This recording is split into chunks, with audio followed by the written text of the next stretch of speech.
Nice to meet you. Likewise.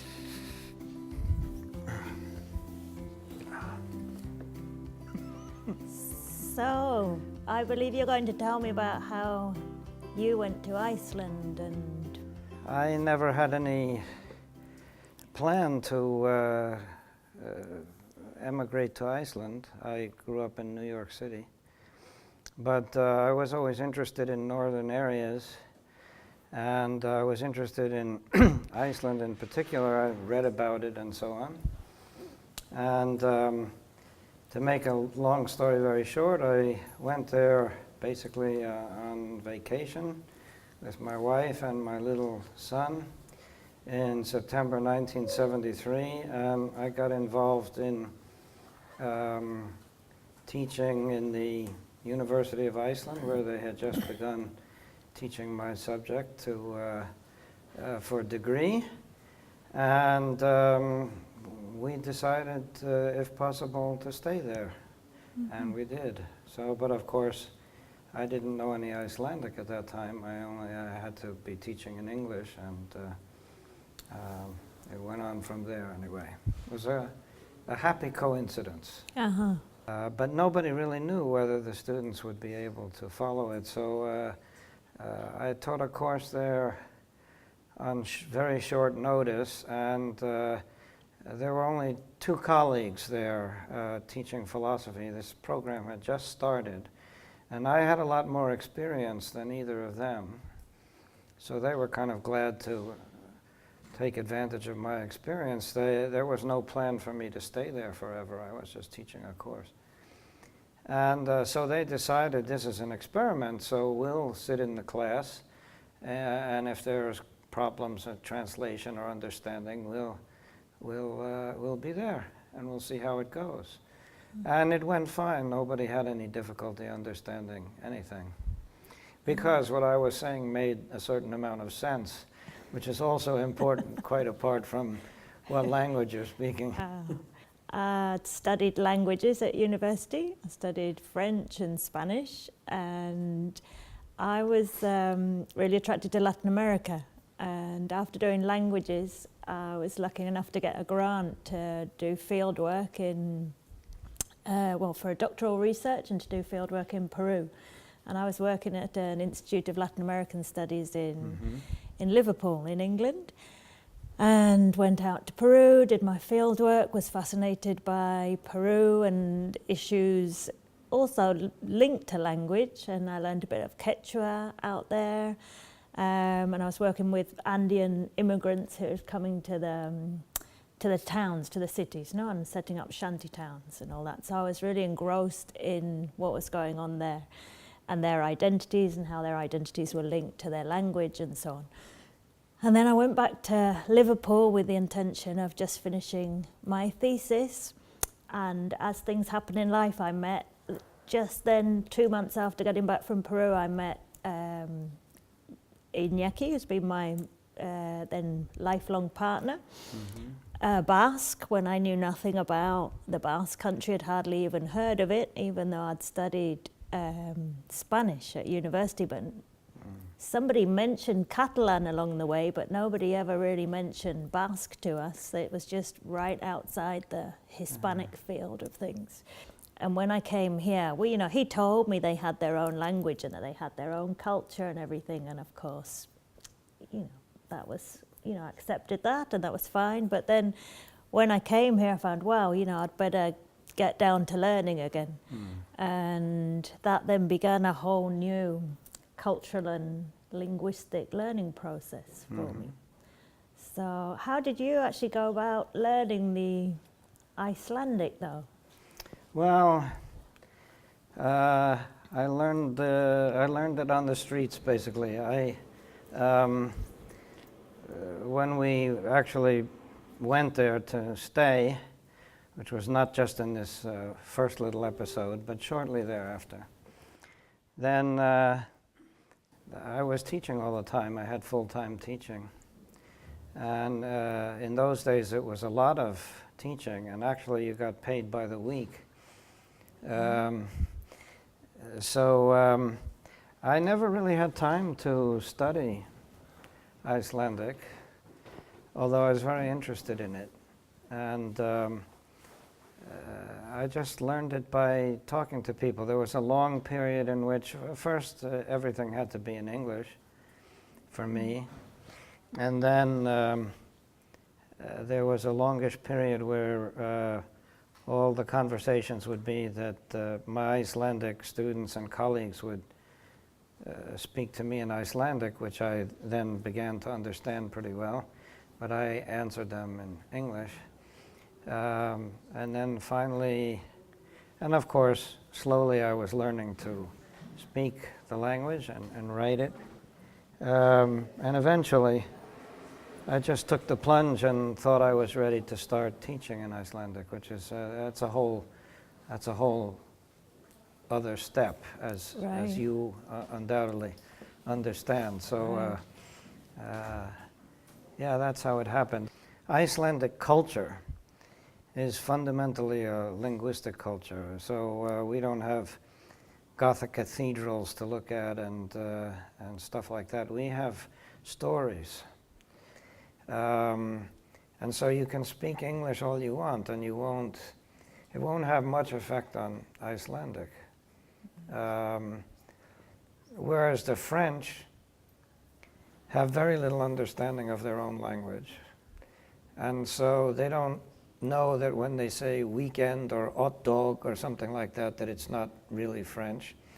And so they get hysterical trying to protect their language from English influence by not allowing pop music in English except 1/3 or whatever. That's insane, but and it doesn't work, by the way. But what does work is giving people a good, solid command of their own language.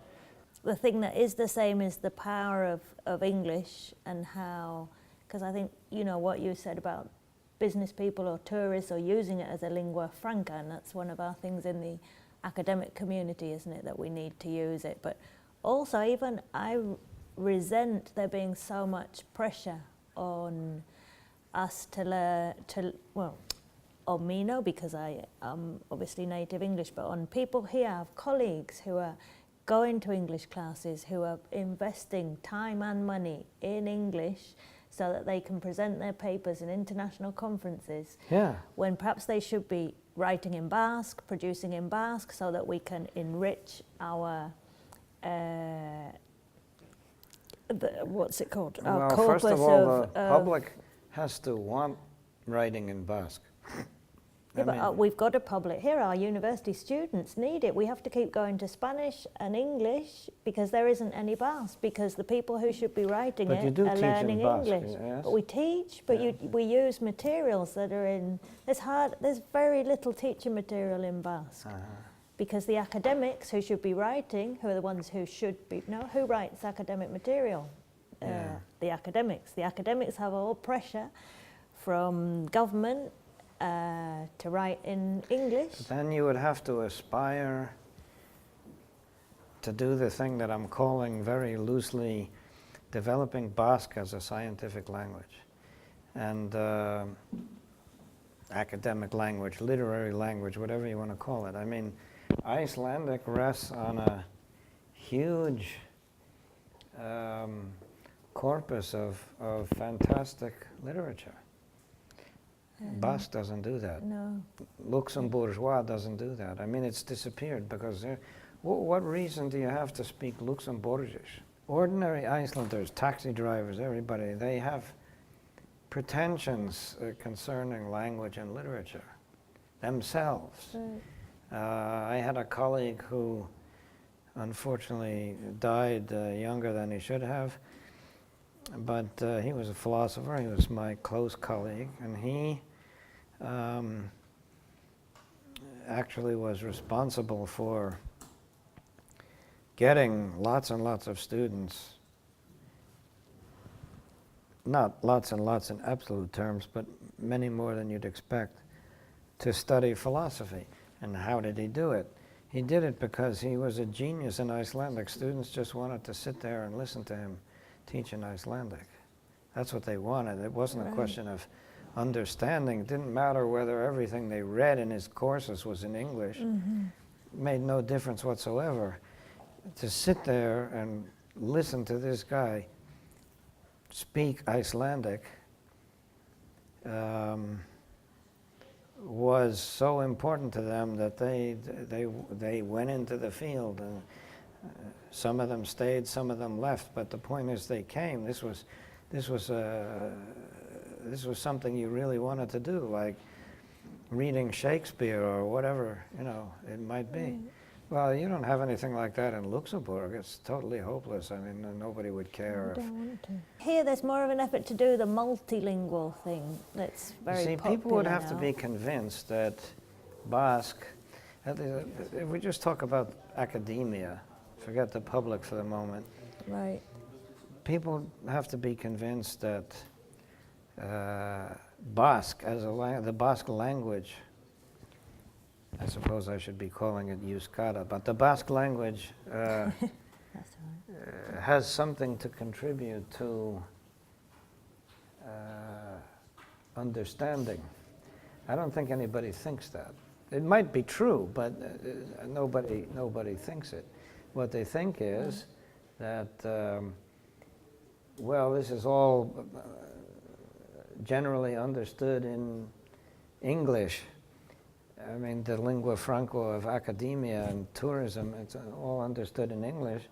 And our problem is only to translate it into Basque in some way, which doesn't really matter that it has, you know, it's got ancient Basque root words, or it doesn't make any difference, just so that we can perhaps teach students who speak Basque all this English stuff. Right. All this stuff, I mean, it's not necessarily from Yes. English speakers, Yes. but it's presented through the medium of English. Right. Well, I think that, of course, how you say things in Icelandic and how you develop conceptual systems in Icelandic and how you develop disciplines in Icelandic is not just a question of translating something that already exists in some other language into Icelandic, but in actually doing it in Icelandic and thinking in Icelandic. Right. And if you have a commitment to that, the language has a whole different status, and things that seem very important from that perspective don't seem important from another perspective. Right. I don't think. And the other thing that's important is what the status is of literature in the language and how much of a body there is of literature, particularly traditional literature. And in Icelandic, we've got a mountain of it. In Luxembourgish, you have none, basically. So, I mean, that makes a huge difference. And yet, the Basque language doesn't have that. There is a lot of money and resources that go into it, but I would argue it's not sufficient and it's not balanced with the emphasis that there is on English. I myself, when I presented here to get a job here, all my since I came here, my energy went into becoming a member of the Basque and Spanish community, academic community, and I haven't written very much in English at all in this 20-something years I've been here. When I sent my stuff, we have to send all our stuff to Madrid, or now there's a body in the Basque country that values us as well, values our curriculum and says whether we're worthy of a place in the university. And the comment that came back from Madrid was that I didn't have enough English language publications.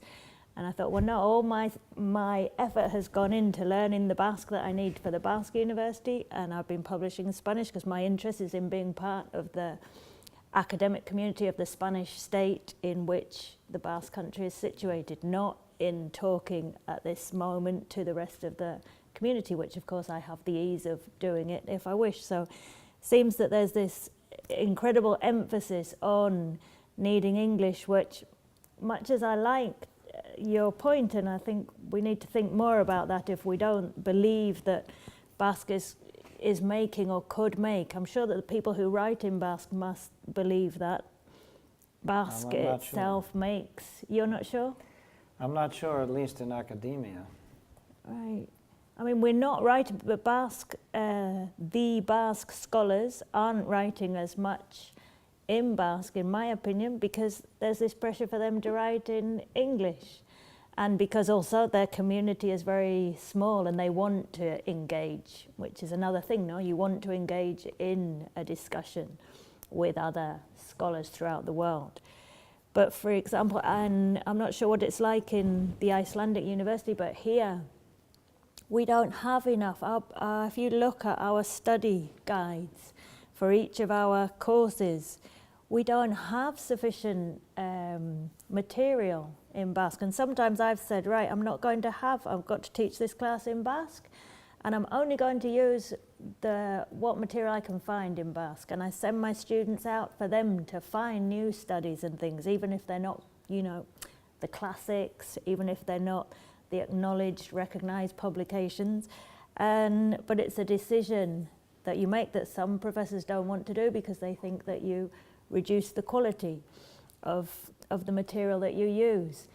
How does that happen in Iceland? Is all the material that you use, this is a very good question. Well, this is a very good question. We're, of course, under exactly the same pressures that you're under, but there is a difference, which is that both inside the university and outside the university, and by inside the university I mean academics and students, and by outside the university I mean the public and even the politicians, value or understand that although it's important, they think, I don't think it's so important actually, but they think it's so important for universities to be producing high impact publications in international peer-reviewed journals, which means in effect in most fields in English. They also value the other, so that if you're a philosopher or you're an astronomer or whatever you are, you're actually expected to be communicating with both your colleagues and the public in Icelandic. And this doesn't have, and that's something that's missing in many places. Mm-hmm. So we have it's not just a political commitment or an aspect of the public intellectual life, although it is, of course, that too. But it's the idea that there really is something to thinking in Icelandic. One of my valued colleagues in Iceland, who's now deceased, Thorsteinn Gylfason, he early on published an article called Að hugsa á íslensku, Thinking in Icelandic, and he tried to explain, this wasn't a new idea, but he was articulating it in a new way, I think. He tried to explain what the difference is between thinking in Icelandic and merely writing something in Icelandic. So if I translate John Rawls' theory of justice into Icelandic, it doesn't represent Icelandic thinking. Right. And I think he was articulating what many people feel. I mean, people reacted to this article in the way that they sort of said, yeah, that's right, that's the way it is.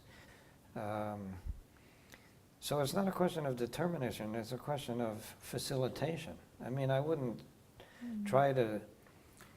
I don't think there would be any good point to trying to eliminate there being an academic lingua franca. I think that's absolutely necessary.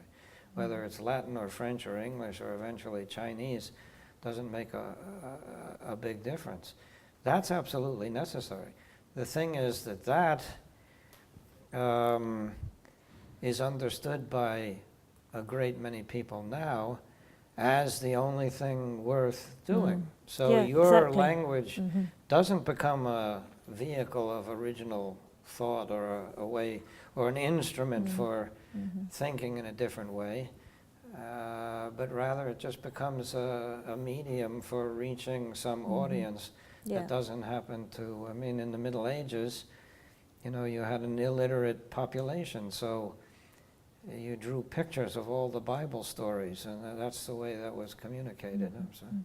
And what about yourself when you teach in Icelandic? Maybe not now because you've spent so many years, but at the beginning, the idea of being able to express yourself, being able to feel yourself to be a teacher. That was, of course, difficult because first I had to sort of learn the language, but then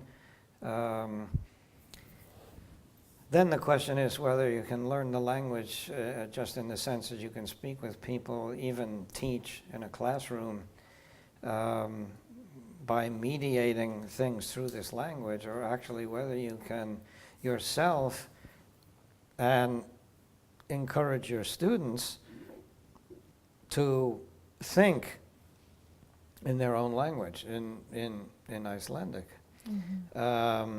Or Basque, or whatever it would happen to be.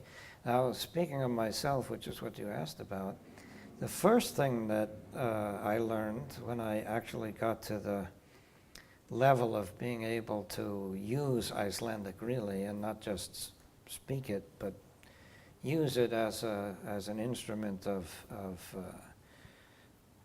creative writing and philosophy or creative teaching. First thing I noticed was the thing I mentioned before, namely that there were a whole lot of things that didn't make any sense in Icelandic that everybody was writing books about. So that's already a valuable discovery.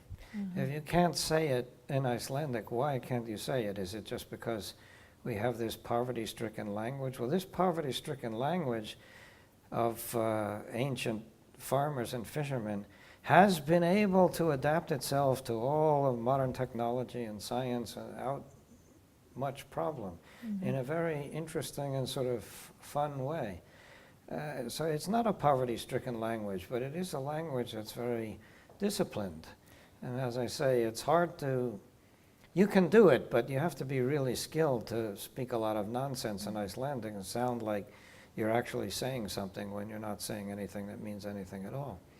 Did you find yourself in that position, like feeling that you were well, I realized that some of the things that I had been thinking about and writing about as a graduate student, for example, were just a bunch of nonsense. That was a valuable discovery.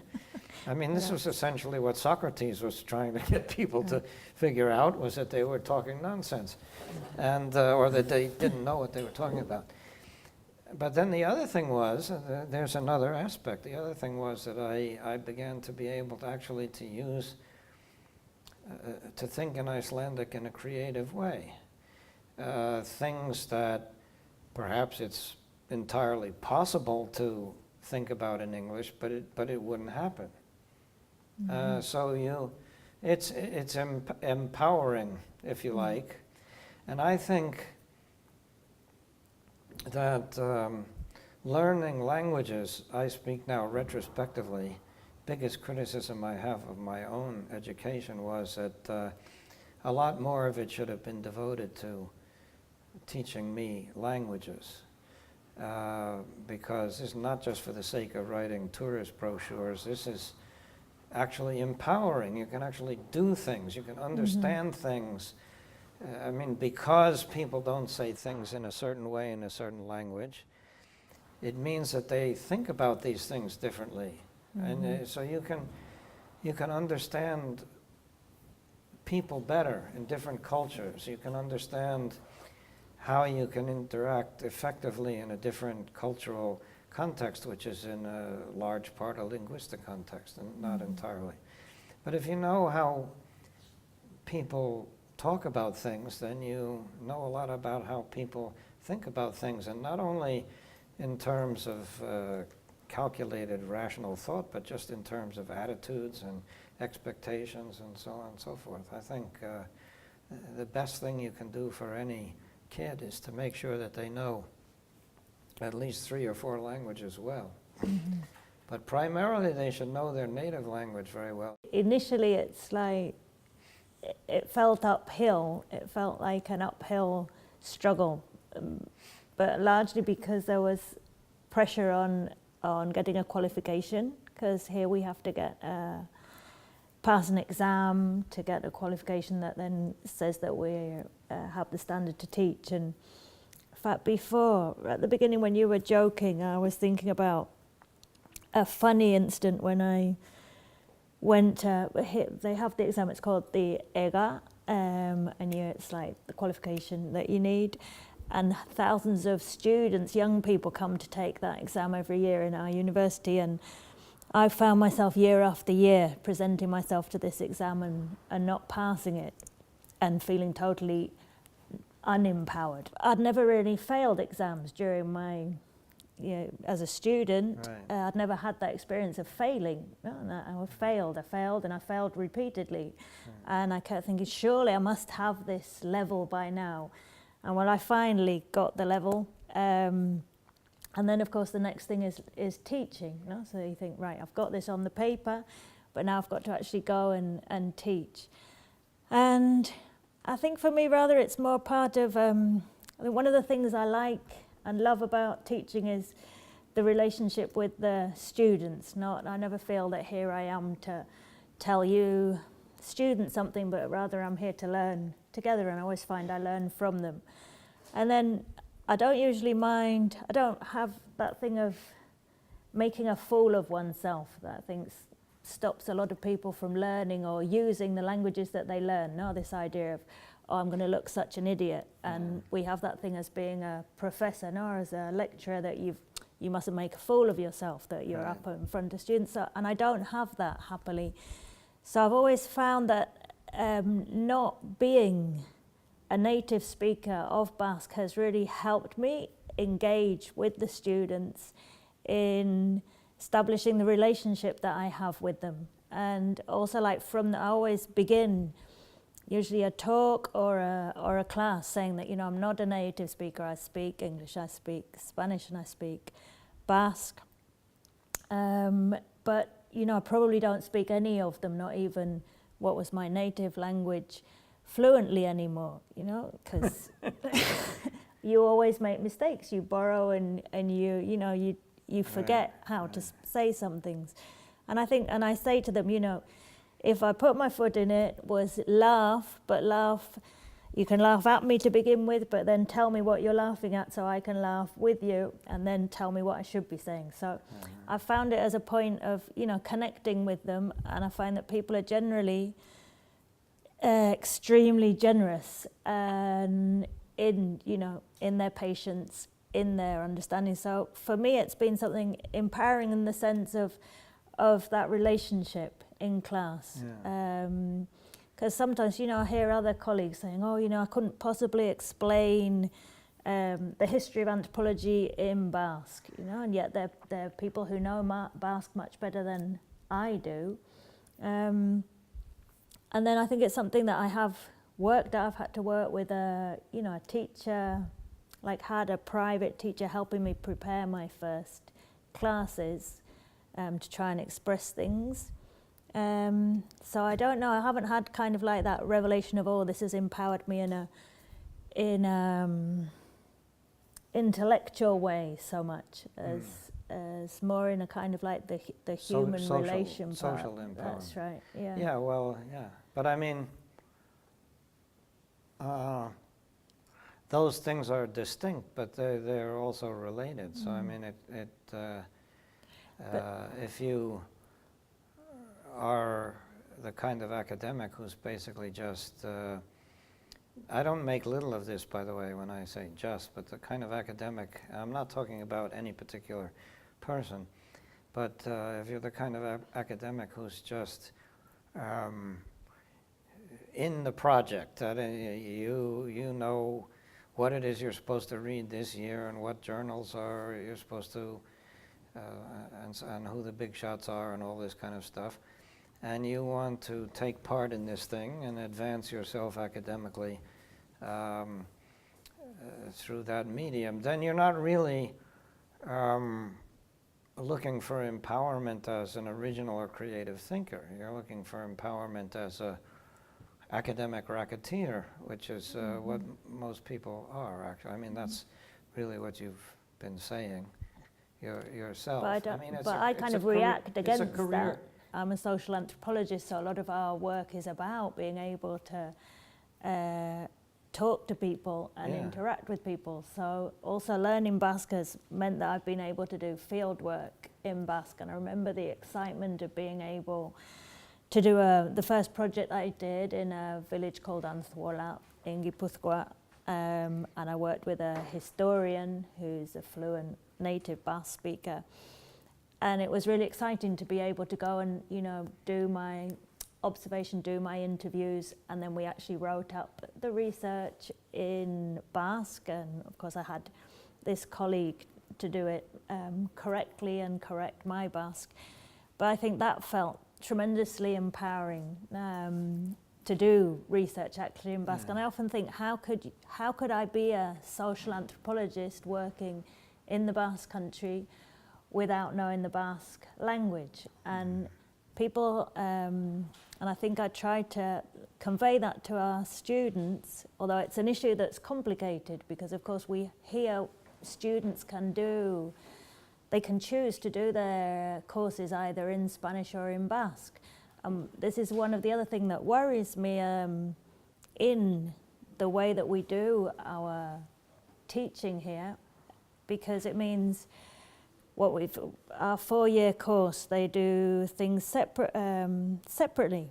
The students who are studying in Basque and the students who are studying in Spanish don't necessarily even meet, even cross in the corridor, even say hello to each other. And then in 4th year, we have them together, and that's where I see more of them, when they have to do a practicum, so they do practical experience.